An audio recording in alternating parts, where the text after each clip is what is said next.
Стрелци. Първата половина на 2026 получавате раздвижване и подкрепа във връзка с семейно имущество, взаимодействие с финансови институции и инвестиции. Някакво увеличаване в споделените доходи, наследства, може да излязат на дневен ред.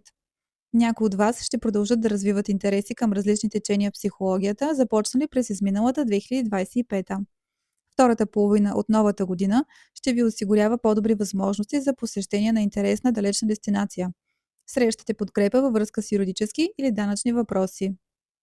Стрелците от първа и втора декада ще получат добро поле за действие и изява, свързано с забавления или творчески проекти, сценични дейности и посещения на концерти и представления.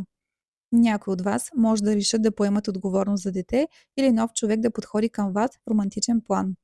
Плутон подтиква родените в първите градуси на знака да трансформират изцяло начинът, по който мислят, и изисква значими промени в живота на роднини, братя, сестри и други.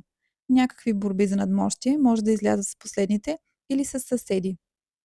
Стрелците от първите 8 дни на знака след април ще усетят порив за нещо ново и различно. Желание да се разчупи рутинното, особено във връзка с лични взаимоотношения и партньорства. Това влияние може да ви накара да преразгледате връзката, в която се намирате, и да постави нови и нестандартни свободолюбиви хора на пътя ви.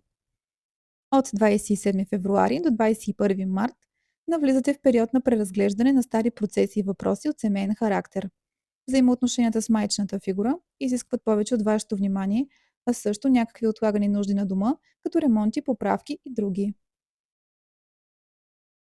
От 30 юни до 24 юли вселенските вибрации ви връщат към довършване на въпроси, свързани с семейно имущество и ценности. Изключително добър период за терапия и психологическа работа върху стари нагласи. От 3 октомври до 14 ноември някакви отлагани теми, свързани с здраве, здравни заведения и профилактика, може да изискват от вашето внимание. Някакви тайни и скрити процеси, свързани с взаимоотношения или процес на работното място, се връщат за преразглеждане.